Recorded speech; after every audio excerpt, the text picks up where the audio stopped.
ಕೇಸ್ನ ಸಾಕಷ್ಟು ಎಕ್ಸ್ಕ್ಲೂಸಿವ್ ಮಾಹಿತಿ ಬರ್ತಾ ಇದೆ. ನೋಡಿ, ನಿಗೂಢ ವ್ಯಕ್ತಿಯ ಹಿಂದೆ ದುಷ್ಟ ಶಕ್ತಿಗಳ ಕೈವಾಡವಿದೆ ಅಂತ. ಆ ನಿಗೂಢ ವ್ಯಕ್ತಿ ಯಾರು ಅಂತ ನಾನು ನೋಡಿದ್ದೇನೆ ಅಂತ ರಿಪಬ್ಲಿಕನ್ಗೆ ಧರ್ಮಸ್ಥಳ ನಿವಾಸಿಯೊಬ್ಬರು ಸ್ಫೋಟಕ ಮಾಹಿತಿಯನ್ನ ಕೊಟ್ಟಿದ್ದಾರೆ. ದೂರುದಾರನ ಆರೋಪಗಳು 100% ಸುಳ್ಳು. ಧರ್ಮಸ್ಥಳ ನಿವಾಸಿ ಚಂದ್ರನ್ ಅನ್ನುವಂಥವರು ಎಕ್ಸ್ಕ್ಲೂಸಿವ್ ಆಗಿ ರಿಪಬ್ಲಿಕ್ ಕನ್ನಡಕ್ಕೆ ಮಾತನಾಡಿದ್ದಾರೆ.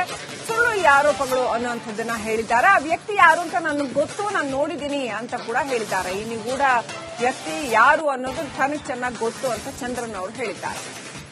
ಈತನ ಹಿಂದೆ ದುಷ್ಟ ಶಕ್ತಿಗಳಿದ್ದಾವೆ ಅಂತ ಚಂದ್ರನ್ ಅವರು ಹೇಳ್ತಾ ಇದ್ದಾರೆ.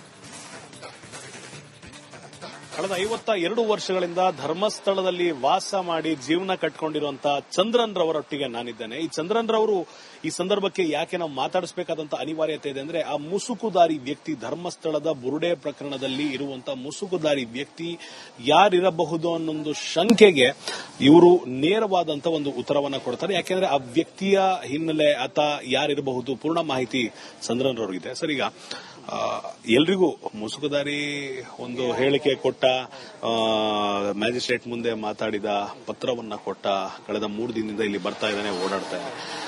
ಆತನ ಚಲನವಲನ ನೋಡಿದಾಗ, ಆತನ ನಡಿಗೆಯ ಶೈಲಿ ನೋಡಿದಾಗ, ಆತನ ಕಣ್ಣುಗಳನ್ನ ನೀವು ನೋಡಿದಾಗ, ಮುಖ ಮೂಗು ಕಿವಿ ಏನೂ ಕಾಣ್ತಿಲ್ಲ, ಆತನ ಕೈಗಳನ್ನ ನೋಡಿದಾಗ ಒಂದು ಅಂದಾಜು ಇದ್ದೇ ಇರುತ್ತೆ. ನೀವು ಆ ವ್ಯಕ್ತಿ ಯಾರಿರಬಹುದು ಅಂತ ನಿಮ್ಗೆ ಗೊತ್ತಿದೆ ಅನ್ನೋ ಒಂದು ಮಾಹಿತಿ ಇತ್ತು, ಯಾರಿರ್ಬೋದು? ಈಗ ಮುಸ್ಕಲ್ಲಿ ಇರುವುದರಿಂದ ಅವನು ಯಾರಂತ ಇಲ್ಲಿಗೆ ನಮಗೇನು ಗೊತ್ತಿರೋದು. ಆ ಹೇಳುವ ಹೆಸರು, ಅವನ ಒಂದು ಹೆಸರನ್ನು ಬದಲು ಕೊಟ್ಟಿದ್ದಾರೆ. ಒಂದನೇದಾಗ ಕಾನೂನಿನ ವ್ಯವಸ್ಥೆಯಲ್ಲಿ ಇರಬಹುದು. ಎರಡನೇದಾಗ ಚಿನ್ನಯ್ಯ ಅಂತ ಹೇಳುವವ ಇಲ್ಲಿ ಶುಚಿ ಕೆಲಸ ಎಲ್ಲ ಮಾಡ್ತಿದ್ದ. ಅವನ ಹೆಂಡತಿ ಮಕ್ಕಳು ಅವರೆಲ್ಲ ಇಲ್ಲಿ ಕೆಲಸ ಮಾಡ್ತಿದ್ರು. ಆಮೇಲೆ ಅವನಿಗೆ ಎಲ್ಲ ಅವನೇ ಆದರೆ ಅವನಿಗೆ ಕುಡಿಯುವ ಅಭ್ಯಾಸ ಇದೆಲ್ಲ ಇತ್ತು, ಎಲ್ಲ ಅಭ್ಯಾಸ ಇದ್ದವನೇ ಅವನು. ಹಾಗಾದ್ರೆ ಅವನಿಗೆ ಏನಾದರೂ ಇಲ್ಲಿ ಸಣ್ಣ ಪುಟ್ಟ ಕೆಲಸಗಳು ಮಾಡ್ಕೊಂಡು ಇಲ್ಲೇ ಜೀವನ ಮಾಡ್ತಿದ್ದ. ಯಾವುದೋ ಬೇರೆ ಊರಿಂದ ಬಂದವ, ಕೊಳ್ಳೆಗಾಲನೋ ಮೈಸೂರು ಆ ಕಡೆ ಇರಬಹುದು. ಇಲ್ಲಿ ಬಹಳಷ್ಟು ಕೆಲಸ ಎಲ್ಲ ಮಾಡಿಕೊಂಡಿದ್ದ.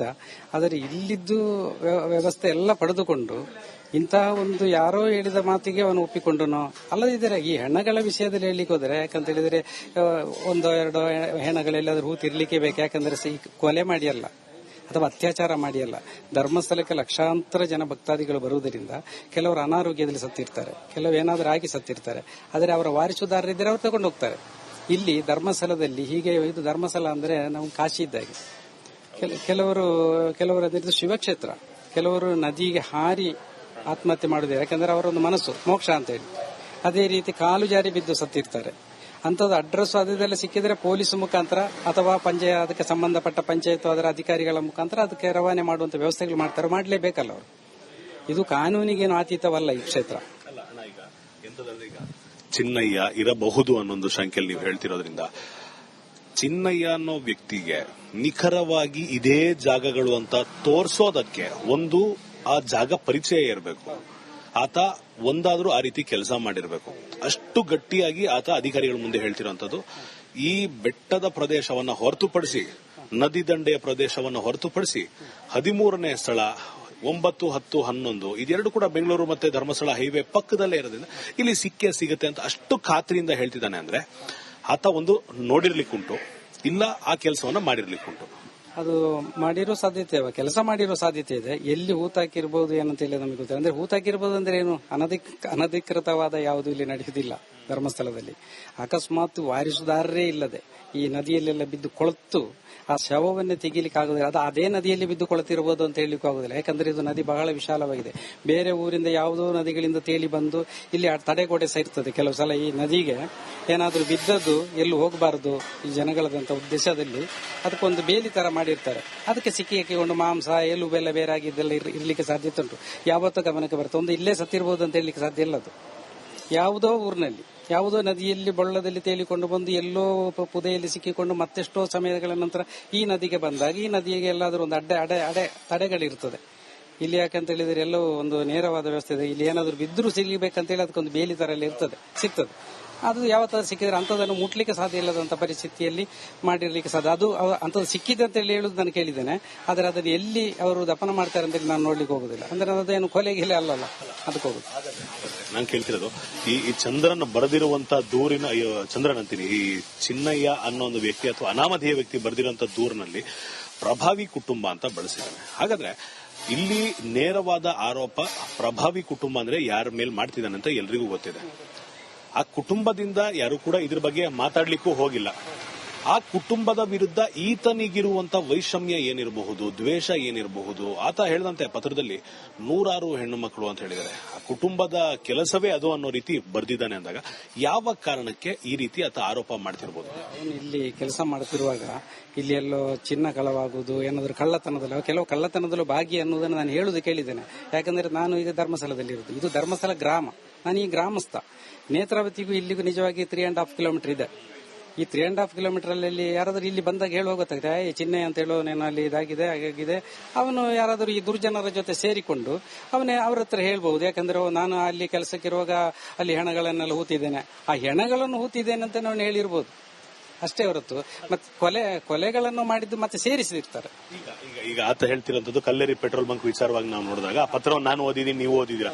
ಆ ಕಲ್ಲೇರಿ ಪೆಟ್ರೋಲ್ ಬಂಕ್ ನಿಂದ ಸುಮಾರು 200-300 ಮೀಟರ್ ಸನಿಹದಲ್ಲಿ ಸುತ್ತಳತೆಯಲ್ಲಿ 12-15 ವರ್ಷದ ಬಾಲಕಿಯ ಮೃತದೇಹವನ್ನು ನೋಡಿದೆ. ಆಕೆಯ ಮೇಲ್ವಸ್ತ್ರ ಮಾತ್ರ ಇತ್ತು, ಇನ್ನು ಯಾವ ವಸ್ತ್ರವೂ ಇರಲಿಲ್ಲ. ಅರೆನಗ್ನಳಾಗಿದ್ದಳು. ಆತಳ ಮೈ ಮೇಲೆ ಅವಳ ಮೇಲೆ ಲೈಂಗಿಕ ದೌರ್ಜನ್ಯ ಆದಂತ ಕುರುಹುಗಳು ಕಾಣ್ತಾ ಇತ್ತು, ಕತ್ತಿಗೆ ಬಿಗಿದಿರೋದು ಕಾಣ್ತಾ ಇತ್ತು. ಅಲ್ಲೇ ಹೂಳೋದಕ್ಕೆ ಹೇಳಿದ್ರು, ಅಂದ್ರೆ ದೊಡ್ಡವರು ಹೇಳಿದ್ರು ಅಂತ ಹೇಳ್ತಾರೆ. ಇದನ್ನ ಯಾವ ರೀತಿ ನೋಡ್ತೇವೆ? ಅದರಲ್ಲಿ ಒಂದು ಎಳ್ಳಿನಷ್ಟು ಕೂಡ ಸತ್ಯ ಇರುವುದಿಲ್ಲ. ಯಾಕಂತ ಹೇಳಿದ್ರೆ ಅಂತ 13 ವರ್ಷದ ವಯೋಮಾನದವರು ಅಲ್ಲಿ ಏನಾದರೂ ಆಗಿದ್ರೆ ನಮಗೆ ಗೊತ್ತಿರ್ತದೆ. ನಾವಿಲ್ಲೇ ಧರ್ಮಸ್ಥಳ ಸುತ್ತಮುತ್ತಲೇ ತಿರುಗಿಕೊಂಡಿರುವುದು. ಆ ರೀತಿಯ 12-13 ವರ್ಷದ ಹುಡುಗಿಗಳು ಅಸಹಜದಲ್ಲೂ ಸತ್ತದ್ದು ನನ್ನ ನೆನಪಿಗೆ ಬರುವುದಿಲ್ಲ. ಮತ್ತೆ ಬೇರೆ ಊರಿಂದ ಬಂದವರು ಸತ್ತದ್ದು ನಮ್ಮ ಗಮನಕ್ಕೆ ಬರಲ್ಲ. ಮತ್ತೆ ಅತ್ಯಾಚಾರ ಆಗಿ ಕೊಲೆ ಆಗಿದ್ದು ನಮ್ಮ ಗಮನಕ್ಕೆ ಬರುವುದಿಲ್ಲ. ಅದನ್ನು ಒಂದು ಸೃಷ್ಟಿ ಮಾಡಿದ್ದಾರೆ. ಅದರಲ್ಲಿ ಸೃಷ್ಟಿ ಈಗ ಕಲ್ಲೇರಿ ಅವ ಹೇಳಿದಂತ ಕಲ್ಲೇರಿ ಕಾಡಿನಲ್ಲಿ ಮೊದಲೆಲ್ಲ ಕಲ್ಲೇರಿ ಕಾಡಿರ್ಲಿ, ನೇತ್ರಾವತಿಯಲ್ಲಿರ್ಲಿ, ಈ ಗ್ರಾಮಸ್ಥರು ಸತ್ತರು ಕೂಡ, ಗ್ರಾಮದಲ್ಲಿ ಯಾರಾದರೂ ಹಿರಿಯ ವ್ಯಕ್ತಿ ಸತ್ತರು ಕೂಡ ಅಂತ ಜಾಗ ಎಲ್ಲಿ ಖಾಲಿದೆ ಅಂತ ಜಾಗದಲ್ಲಿ ದಫನ ಮಾಡುದು ಎಷ್ಟೆಷ್ಟೋ ವರ್ಷದಿಂದ.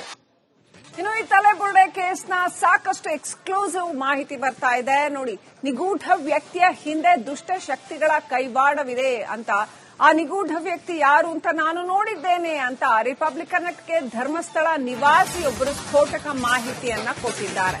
ದೂರುದಾರನ ಆರೋಪಗಳು 100ಕ್ಕೆ 100 ಸುಳ್ಳು. ಧರ್ಮಸ್ಥಳ ನಿವಾಸಿ ಚಂದ್ರನ್ ಅನ್ನುವಂಥವರು ಎಕ್ಸ್ಕ್ಲೂಸಿವ್ ಆಗಿ ರಿಪಬ್ಲಿಕ್ ಕನ್ನಡಕ್ಕೆ ಮಾತನಾಡಿದ್ದಾರೆ. ಸುಳ್ಳು ಈ ಆರೋಪಗಳು ಅನ್ನುವಂಥದ್ದನ್ನ ಹೇಳಿದ್ದಾರೆ. ಆ ವ್ಯಕ್ತಿ ಯಾರು ಅಂತ ನನಗೆ ಗೊತ್ತು, ನಾನು ನೋಡಿದ್ದೀನಿ ಅಂತ ಕೂಡ ಹೇಳಿದ್ದಾರೆ. ಈ ನಿಗೂಢ ವ್ಯಕ್ತಿ ಯಾರು ಅನ್ನೋದು ನನಗೆ ಚೆನ್ನಾಗಿ ಗೊತ್ತು ಅಂತ ಚಂದ್ರನ್ ಅವರು ಹೇಳಿದ್ದಾರೆ. ಈತನ ಹಿಂದೆ ದುಷ್ಟ ಶಕ್ತಿಗಳಿದ್ದಾವೆ ಅಂತ ಚಂದ್ರನ್ ಅವರು ಹೇಳ್ತಾ ಇದ್ದಾರೆ.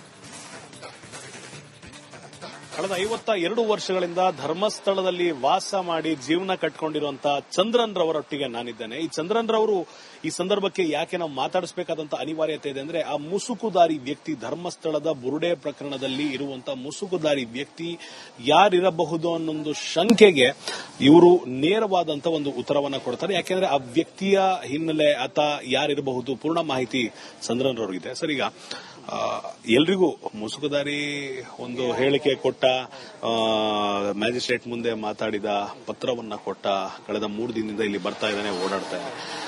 ಆತನ ಚಲನವಲನ ನೋಡಿದಾಗ, ಆತನ ನಡಿಗೆಯ ಶೈಲಿ ನೋಡಿದಾಗ, ಆತನ ಕಣ್ಣುಗಳನ್ನ ನೀವು ನೋಡಿದಾಗ, ಮುಖ, ಮೂಗು, ಕಿವಿ ಏನೂ ಕಾಣ್ತಿಲ್ಲ, ಆತನ ಕೈಗಳನ್ನ ನೋಡಿದಾಗ ಒಂದು ಅಂದಾಜಿದ್ದೇ ಇರುತ್ತೆ. ನೀವು ಆ ವ್ಯಕ್ತಿ ಯಾರಿರಬಹುದು ಅಂತ ನಿಮ್ಗೆ ಗೊತ್ತಿದೆ ಅನ್ನೋ ಒಂದು ಮಾಹಿತಿ ಇತ್ತು, ಯಾರಿರ್ಬೋದು? ಈಗ ಮುಸ್ಕಲ್ಲಿ ಇರುವುದರಿಂದ ಅವನು ಯಾರಂತ ಇಲ್ಲಿಗೆ ನಮಗೇನು ಗೊತ್ತಿರುವುದು. ಆ ಹೇಳುವ ಹೆಸರು, ಅವನ ಒಂದು ಹೆಸರನ್ನು ಬದಲು ಕೊಟ್ಟಿದ್ದಾರೆ. ಒಂದನೇದಾಗ ಕಾನೂನಿನ ವ್ಯವಸ್ಥೆಯಲ್ಲಿ ಇರಬಹುದು. ಎರಡನೇದಾಗ ಚಿನ್ನಯ್ಯ ಅಂತ ಹೇಳುವವ ಇಲ್ಲಿ ಶುಚಿ ಕೆಲಸ ಎಲ್ಲ ಮಾಡ್ತಿದ್ದ.